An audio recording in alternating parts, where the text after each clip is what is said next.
warahmatullahi wabarakatuh. Alhamdulillahirabbil alamin. Nahmaduhu wa nasta'inuhu wa nastaghfiruh wa na'udzu billahi min shururi anfusina wa min sayyiati a'malina. May yahdihillahu fala mudilla lahu wa may yudlilhu fala hadiya lahu. Asyhadu an la ilaha illallah wa asyhadu anna Muhammadan abduhu wa rasuluhu la nabiyya ba'dah. Allahumma salli wa sallim ala habibina wa syafi'ina wa qurrati a'yunina sayyidina Muhammadin sallallahu alaihi wasallam wa ala alihi wa ashabihi wa man tabi'ahum bi ihsanin ila yaumiddin. Wa ba'du, fa aqulu subhanaka la ilma lana illa ma 'allamtana innaka antal alimul hakim. Wa la haula wa la quwwata illa billahil aliyyil azim. Rabbi shrah li sadri wa yassir li amri wahlul 'uqdatam min lisani yafqahu qawli. Rabbi zidna ilma warzuqna fahma. Allahumma faqihna fid din wa 'allimna ta'wil. Allahumma anta rabbuna farzuqna al-istiqamah. Amin ya Allah ya mujib as-sa'ilin. Li muallif hadzal kitab al-'alamah Asy-Syaikh Taqiyuddin An-Nabhani wa li walidina wa li jami'i masyayikhina ila muntaha sanadihim wa li jami'il muslimin wal muslimat khususan li ikhwanina fi Palestin. Al-Fatihah. A'udzu billahi minasyaitonir rajim. Bismillahirrahmanirrahim. Alhamdulillahirabbil alamin arrahmanir rahim maliki yaumiddin. Iyyaka na'budu wa iyyaka nasta'in ihdinas siratal mustaqim siratal ladzina an'amta 'alaihim ghairil maghdubi 'alaihim waladdallin. Amin. Alhamdulillah, bersyukur kehadirat Allah Subhanahu wa taala di pagi yang cerah ini. Diizinkannya kita melanjutkan daurah kitab Nizamul Islam, kitab yang dikarang oleh seorang ad-da'i ilallah, seorang mengemban dakwah yang mengajak kepada Allah, seorang mujahid fi sabilillah, orang yang berjihad di jalan Allah, seorang mujaddid, seorang pembaharu, yakni al-alamah Asy-Syaikh Taqiyuddin An-Nabhani. Mudah-mudahan kita memperoleh keberkahan dari mengkaji kitab beliau yang sanadnya bersambung kepada beliau dan sanad beliau bersambung sampai Rasulullah sallallahu alaihi wasallam.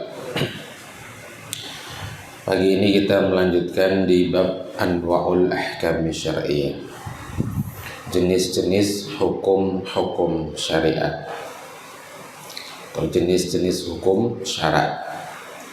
Bismillahirrahmanirrahim. Qala al-musannifu al-'alamah Syekh Taqiyuddin An-Nabhani rahimahullahu ta'ala wa nafa'ana Allah bihi wa bi'ulumihi fid dharain. Amin. Setelah sebelumnya kita membahas tentang al-hukmu syar'i, yakni khitabu syari' al-muta'alliqu bi af'alil ibad, maka kemudian di bab ini dilanjutkan mengenai jenis-jenis hukum syarat. Al-ahkamu syar'iyyatu hiya al-fardu wal haramu wal mandubu wal makruhu wal mubahu. Hukum-hukum syariah itu adalah fardu, haram, mandub, makruh, mubah. Jelas dalam hal ini berarti Syekh Taqiyuddin An-Nabhani pendapatnya sama dengan pendapat jumhurul usuliyin, mayoritas ahli usul. Karena mayoritas ahli usul dalam mazhab Maliki, Syafi'i dan Hambali membagi hukum syarak itu hanya 5. Sementara ahli usul mazhab Hanafi menjadi 7. Jadi bukan al-ahkamul khamsah tapi al-ahkamus sab'ah. Jadi selain fardu ada wajib, selain haram ada mahzur. Jadi al-fardu, al-wajib, al-mahzur, al-haram, al-mandub, al-makruh, al-mubah. Itu indal usuliyin fi madhab Hanafiyah. Nah, sementara mayoritas itu menyamakan wajib dengan fardu, menyamakan mahzur dengan haram. Madzhab Hanafi membedakan wajib dengan fardu. Fardu itu jika dibangun berdasarkan dalil yang qat'i, wajib jika dibangun berdasarkan dalil yang dhanni.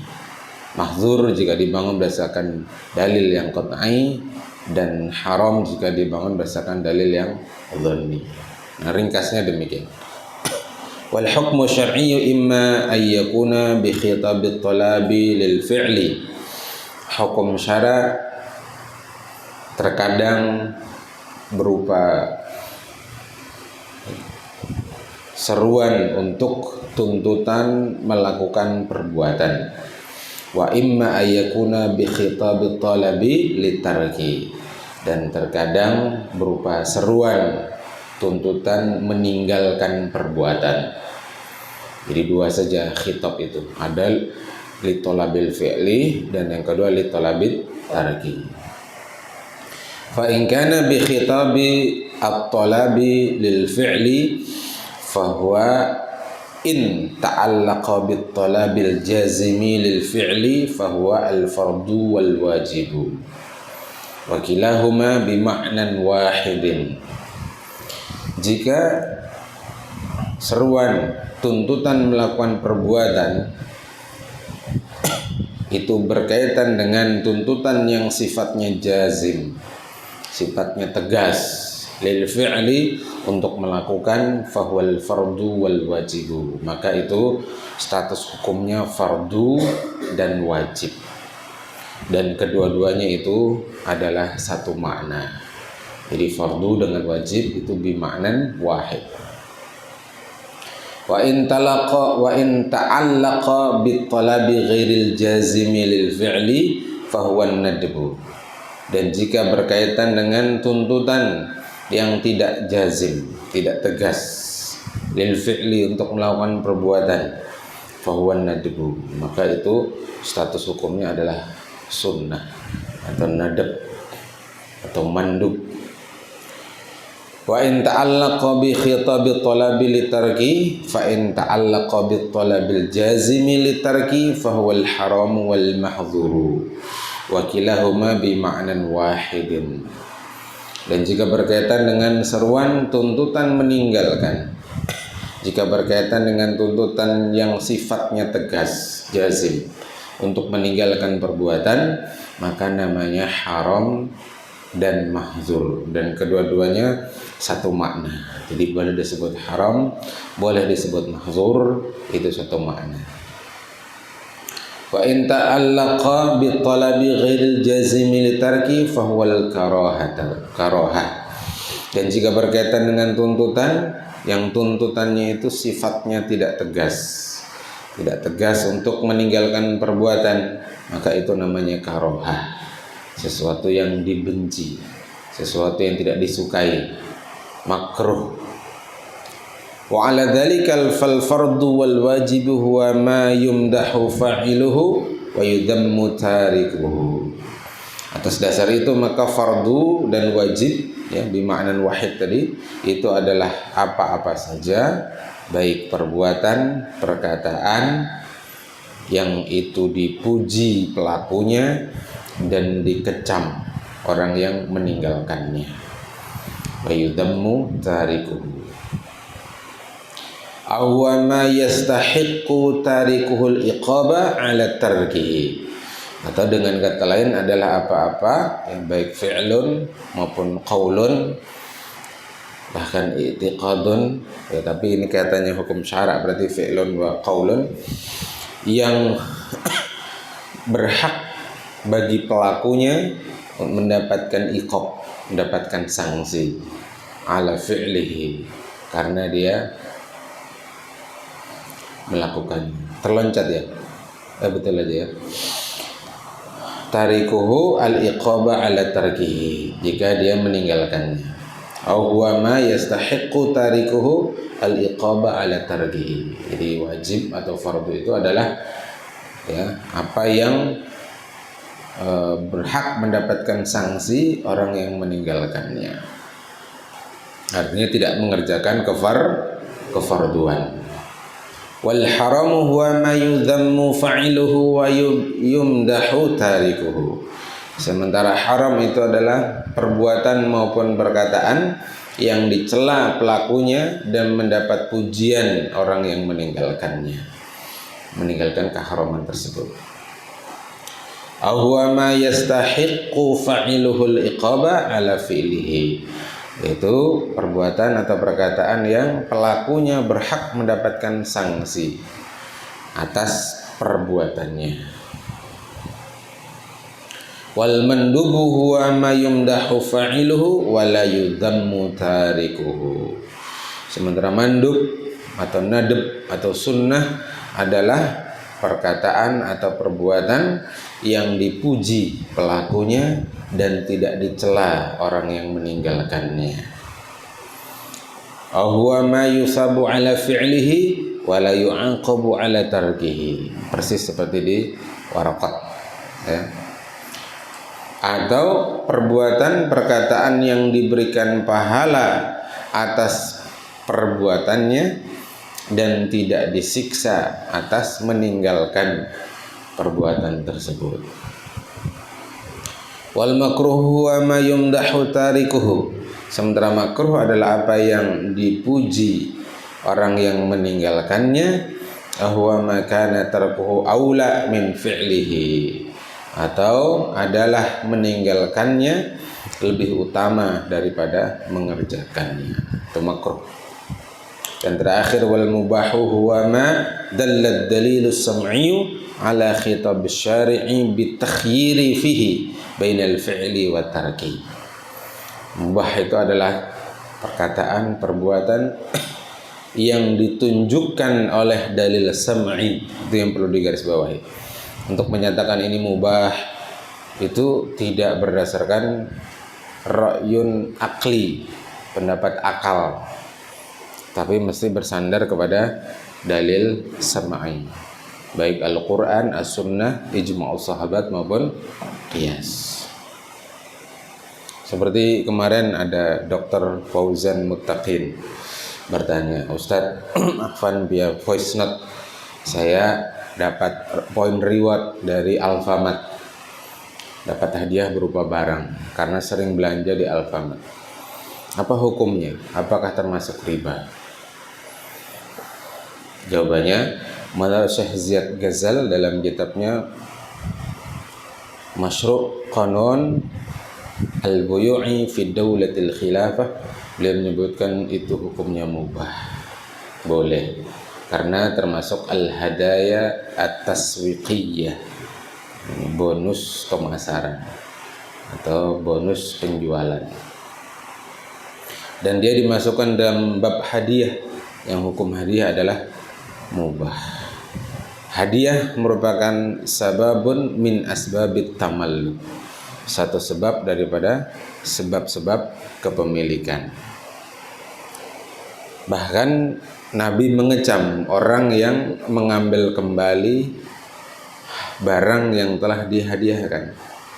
Dalam riwayat Bukhari dari Ibnu Abbas, Nabi kita menyatakan, laisa lana mathalul ladzi, ya, tidak ada bagi kami mathalus sau, ya, perumpamaan yang lebih buruk, alladzi ya'udu fi hibatihi, bagi orang yang mengambil kembali hibahnya, hadiahnya, kal kalbi yarji'u fi qaihi. Nabi memisahkan bagaikan anjing yang menjilat kembali muntahannya. Jadi mengambil hadiah yang sudah diberikan itu Nabi tamsilkan dengan bagaikan seekor anjing yang menjilat kembali muntahannya. Muntah itu najis, ya, termasuk najis. Ternyata dijilat kembali. Itulah perumpamaan orang yang menarik kembali hadiahnya. Itu menunjukkan bahwa hadiah itu ketika sudah diberikan maka menjadi milik penerima hadiah dan haram ditarik kembali, kecuali ada dalil sam'i yang membolehkan menarik kembali. Dan dalam riwayat lain itu dikecualikan, diistisnakan, kecuali pemberian orang tua terhadap anaknya. Jadi kita mengatakan orang tua boleh menarik hadiah dari anaknya itu juga berdasarkan ad-dalilus sam'i. Mengatakan mubah berdasarkan dalil. Mengatakan al-hadaya atas ruqyah itu mengatakan mubah itu juga dengan dalil. Termasuk misalkan beliau menjelaskan Syekh Ziyad Ghazal, misalkan hadiahnya itu berupa uang. Kan ada makanan-makanan ringan kita beli, tahu-tahu di dalamnya ada duit 1.000, 2.000, ya kan? Padahal kita beli uang, dapat uang. Kita beli uang, beli pakai uang, dapat uang. Seperti pertukaran uang dengan uang. Bahkan mungkin lebih besar nilainya. Makanan ringan harganya 1.000, hadiahnya isinya 5.000 misalnya. Apa bukan riba itu? Apa tidak termasuk riba fadl? Nah, beliau menjelaskan tidak. Karena yang menjadi maksud tujuan kita itulah beli barang. Meskipun kemudian mendapat hadiah. Dan hadiahnya berupa uang. Nah, mengatakan itu boleh itu juga berdasarkan dalil. Jadi ada hadis riwayat Imam Ahmad, hadis riwayat Imam An-Nasai bahwa ada seseorang membeli, Nabi mengatakan ya, siapa yang membeli budak walahu malun, dan budak itu punya harta budaknya, maka hartanya itu milik penjual atau menjadi milik pembeli ketika disyaratkan dalam akad jual beli. Hadisnya riwayat Imam Ahmad dan Imam An-Nasai. Artinya jika disyaratkan maka pembeli berhak mendapatkan uang yang dimiliki si budak. Jadi dia beli budak tapi dapat budaknya sekaligus dapat uang. Padahal dia membeli pakai uang. Dapat uang. Lahu malun itu umum, baik si budak itu berupa harta, berupa uang maupun non uang. Kan mal itu bisa bermakna uang, ya naked, atau bisa makna yang lain. Nah, berarti jual beli disertai dengan hadiah uang tadi, itu hukumnya boleh. Apalagi ada kaidah fikih dalam kitab Al-Ashbah wan Nadhair karangan Imam As-Suyuti, bahwa yutafaru fi syai', dimaafkan atau diperbolehkan pada sesuatu ya, dimman wa taba'an ya, wala yutafaru ya, qasdan. Jadi dibolehkan atau dimaafkan membeli sesuatu yang sesuatu itu merupakan dimnan, jaminan, tanggungan, atau taba'an, ikutan. Ya, bukan menjadi yang itu tidak dimaafkan atau tidak dibolehkan jika menjadi qasdan, jadi tujuan utama. Jadi misalkan contoh penerapan kaidah ini adalah membeli janin dalam perut hewan. Itu tidak boleh karena masih di dalam perut, termasuk dalam larangan bai'ul gharar, jual beli yang tidak jelas. Tapi kalau kemudian yang dibeli adalah induknya, nah induknya itu sedang bunting, di dalamnya ada janin. Nah, yang menjadi qasdan itu adalah membeli induknya. Adapun janinnya adalah taba'an, ikutan. Maka yutafaru fi syai' damnan wa taba'an, dimaafkan, dibolehkan terikut terbelinya janin. Karena yang menjadi qasdan itu adalah beli induknya. Nah, sama tadi jual beli dan berhadiah uang tunai itu mubah karena yang menjadi qasdan itu adalah beli barang. Nah, ini contoh menyatakan boleh karena biddalil sam'i. Wal mubahu huwa ma dalla ad-dalil as-sam'i ala khitab syari'i bitakhyiri, dalil sam'i yang menunjukkan khitab syari', seruan dari pembuat syariat, bitakhyir, dengan adanya pilihan di dalamnya, bainal fi'li wa tarki, antara melakukan atau meninggalkan. Nah, yang namanya boleh berarti nanti ya boleh dilakukan, boleh juga tidak dilakukan. Nah, ada akhir.